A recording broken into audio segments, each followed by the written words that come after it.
Today, we're diving into a nearly 350-year-old poem that wasn't just literature, it was a political weapon that absolutely tore through 17th century England.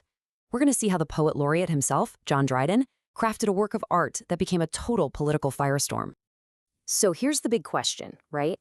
How in the world did a poem about the Bible, get so powerful that it could have decided who would be the next king of England? It sounds crazy, but that's the code we're going to crack today. All right, to really get a handle on this poem's power, we first have to understand the wild political crisis it was born into. This is the story of a poem, a plot, and a king, right on the edge. Now, this wasn't some stuffy academic poem. I mean, think about it.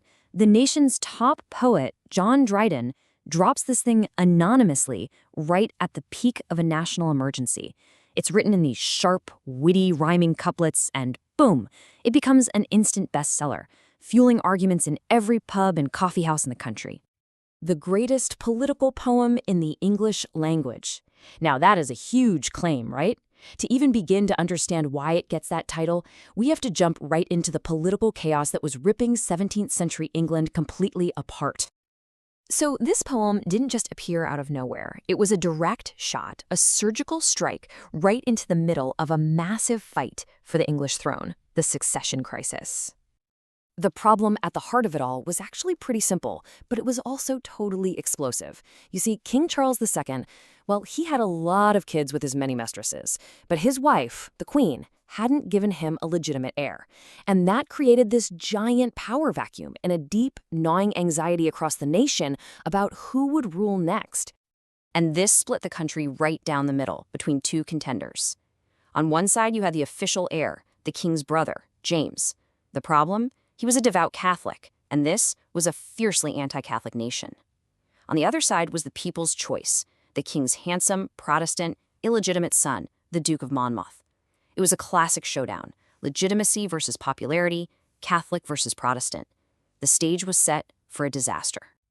And things got heated fast. In 1678, a completely made-up conspiracy theory called the Popish Plot whipped up this mass anti-Catholic hysteria. This panic led straight into the exclusion crisis, where Parliament tried again and again to pass a law to ban the Catholic James from ever taking the throne. It was right into this political firestorm that Dryden launched his poem in 1681.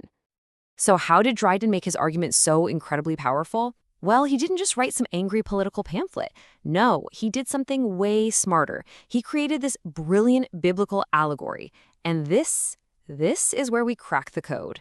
Here's the stroke of genius. Dryden takes this messy, modern political drama and disguises it as a famous story from the Old Testament. It's the story of King David and his handsome, beloved son Absalom, who gets convinced by a wicked counselor named Achitophel to rebel against his own father. See where this is going? And once you have the key, the code is it's incredibly easy to crack. The wise but troubled King David? That's obviously King Charles II. The handsome, popular, but fatally ambitious son, Absalom? Well, that's the Duke of Monmouth. And the evil, manipulative advisor, Achitophel? That's a direct hit on the Earl of Shaftesbury, the real-life politician pulling the strings to put Monmouth on the throne. So think about it. Dryden basically restaged the entire English political crisis as this epic biblical drama. The moody people of Israel, the Jews in the poem, were the easily swayed English people. And the disliked minority, the Jebusites, they stood in for English Catholics. He created this perfect parallel universe that everyone reading it at the time would have immediately understood. But here's the thing. Just creating a secret code wasn't going to be enough. Dryden's goal was to attack his political enemies. And to do that, he sharpened his pen and unleashed the powerful weapon of satire. And Dryden himself tells us exactly what he was trying to do. Right in the preface to the poem, he says, the goal of satire isn't just to make fun of people. No, it's the amendment of vices by correction. He basically saw himself as a doctor prescribing some really harsh medicine to cure a sick nation by holding its flaws up for everyone to see and ridicule. And wow, his portrait of Achitophel, that's the Earl of Shaftesbury, is just absolutely devastating. He paints him as this reckless thrill-seeker, and then he ends with one of the most famous lines in English poetry. Great wits are sure to madness near allied, and thin partitions do their bounds divide. It's an incredible takedown, basically saying Shaftesbury's political genius is just a hair's breadth away from being completely insane. So you see, Dryden wasn't just taking pot shots at individuals. He was attacking the very vices he believed were poisoning the whole country. Monmouth's blind ambition, the political manipulation, and, you could say, fake news of the Popish plot, the foolishness of the crowds who fell for it all, and the ultimate sin of rebelling against a king that God himself had put on the throne. So the big question is, did it work? Did this literary weapon actually hit its target? What was the real-world impact of this poem? Well, the answer is a resounding yes. Let's be clear, this was propaganda, but it was brilliant propaganda.